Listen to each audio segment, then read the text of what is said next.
नमस्कार, मैं हूं राधा राणा और आप देख रहे हैं हिंद लाइव। आज हम बात करने जा रहे हैं उस विषय की जो इन दिनों पूरे देश में चर्चा का केंद्र बना हुआ है। ऑपरेशन सिंदूर एक ऐसा सैन्य अभियान जिसने न सिर्फ पाकिस्तान को करारा जवाब दिया बल्कि हर भारतीय के सीने को गर्व से चौड़ा कर दिया। जम्मू कश्मीर के पहलगाम में हुए आतंकी हमले के बाद भारतीय सेना ने जो जवाबी कार्रवाई की उसे ऑपरेशन सिंदूर नाम दिया गया और यह अब हमारे बच्चों की किताबों तक पहुंचने की तैयारी में है। जी हाँ, उत्तराखंड मदरसा बोर्ड द्वारा इस ऑपरेशन को अपने पाठ्यक्रम में शामिल किए जाने के फैसले के बाद अब बिहार में भी इसे स्कूल, मदरसों और संस्कृत विद्यालयों के सिलेबस में जोड़ने की मांग उठ रही है। बिहार सरकार के कई मंत्री, विधायक और राजनीतिक दल इस पर एक मत नजर आ रहे हैं। भाजपा की तरफ से ये मांग सबसे पहले उठाई गई और खास बात ये रही कि इस बार जदयू ने भी इसका समर्थन किया। राजनीतिक इस दौर में जहां अक्सर मुद्दों पर टकराव होता है वहां देशभक्ति और सेना के पराक्रम पर यह एकता वाकई काबिले तारीफ है।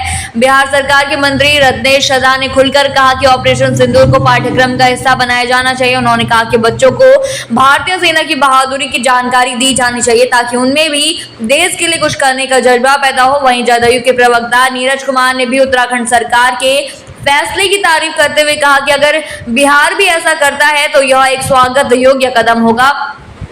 उन्होंने विपक्ष पर निशाना साधते हुए कहा कि सेना के पराक्रम पर राजनीति करना बेहद दुर्भाग्यपूर्ण है। दूसरी ओर बिहार के एक और मंत्री नीरज कुमार बबलू ने तो और भी स्पष्ट रूप से कहा कि इस विषय को केवल मदरसों में नहीं बल्कि सभी स्कूलों और संस्कृत पाठशालाओं में भी पढ़ाया जाना चाहिए। दरअसल ऑपरेशन सिंदूर केवल एक सैन्य कार्रवाई नहीं थी, हमारे सैनिकों की बहादुरी, रणनीति और बलिदान का प्रतीक बन चुका है। ऐसे में बच्चों का यह जानना जरूरी है कि हमारे देश की सुरक्षा में लगे जवान किन परिस्थितियों में अपना सब कुछ न्यौछावर कर देते हैं। अगर यह जानकारी उन्हें किताबों में पढ़ने को मिलेगी तो उनमें देश के प्रति सम्मान और गर्व की भावना और मजबूत होगी।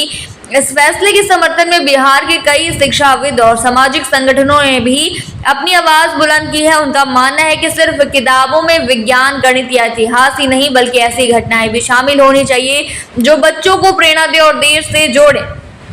आज जब सोशल मीडिया और मनोरंजन की दुनिया में युवा पीढ़ी अलग अलग तरह के प्रभाव में घिरती जा रही है, तब ऑपरेशन सिंदूर जैसे विषय उन्हें एक सकारात्मक दिशा दिखा सकते हैं। हालांकि इस मुद्दे पर विपक्ष ने अब तक कोई सीधी प्रतिक्रिया नहीं दी है, लेकिन राजनीतिक गलियारों में चर्चाएं तेज हैं। कुछ हलकों से ये भी कहा जा रहा है कि क्या किसी सैन्य ऑपरेशन को स्कूली सिलेबस में शामिल करना सही होगा, लेकिन इसका जवाब स्पष्ट है। जब इतिहास की किताबों में भारत के स्वतंत्रता संग्राम की लड़ाइयां, राजा महाराजों की वीरता और आजादी की कहानियां शामिल की जाती हैं तो आज के दौर के नायकों की कहानी क्यों नहीं। जी हाँ, सेना के प्रति सम्मान और गर्व की भावना केवल भाषणों में नहीं बल्कि शिक्षा व्यवस्था में भी एक झलकनी चाहिए।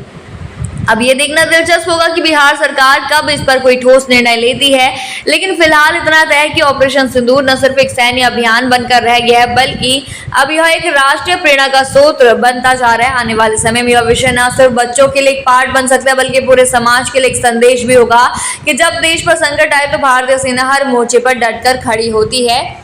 आप क्या सोचते हैं इस पर हमें कमेंट बॉक्स में जरूर बताइए और बने रहिए हिंद लाइव के साथ ही चैनल को सब्सक्राइब करना न भूलें और हमारी फेसबुक और वेबसाइट के साथ भी जरूर